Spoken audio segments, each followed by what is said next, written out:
Кутман күн. Мына биз бүгүнкү бул видеобузда дагы бир маселе боюнча айтып бермекчибиз. Өзүбүздүн башыбыздан өтүп аткан. Мына Күнөсканада акыркы 3-4 күндөн бери суук болуп атат. Жаан чачын болуп түнкүсүн температура 0-га чейин түшүп кетип атат. Анан күн азыр эле чыкты окшойт, күн да чыкпай аткан.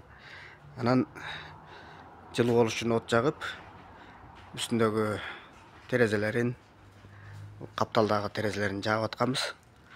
Жылуу болсун деп. Жылуулук болгон менен үстүндөгү поликарбонатка конденсат пайда болуп атат да, анан тама баштады да. Тама баштаганда көп этибар алган жок элек. Бирок карасак, мен да өзүм бир жумадан бери келбей жүрдүм эле. Келип карасам, ушундай ак темгил пайда болуптур. Баардык жалбырактарда, тамчы тамган жалбырактын баарында. Анан бул адистерге көрсөтүп сурасак, бул оор экен. Мучнистая роса деген ушундай болот экен да. Анан муну азыр жөн койсо дейт, бул жайылат дагы. Жалбырак тешилип түшүп калат дейт. А жалбырак жок болгондон кийин өсүүсү болбойт да. Муну дарылаш үчүн эми кандай кылабыз деп ар кайсы компанияга кайрылып көрдүк. Химиялык препараттарды берип атышат. Бирок химиялык препараттарды алгыбыз келген жок. Себеби дегенде анын таасир берүү мөөнөтү ар кандай экен, 4 күндөн 15 күнгө чейин.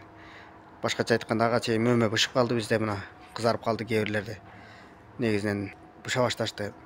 Анан химияны берип коюп туруп, бул боюнча сатканда бирөөнүн өмүрүнө зыян келтиребиз деп башка каражаттарды издеп көрдүк.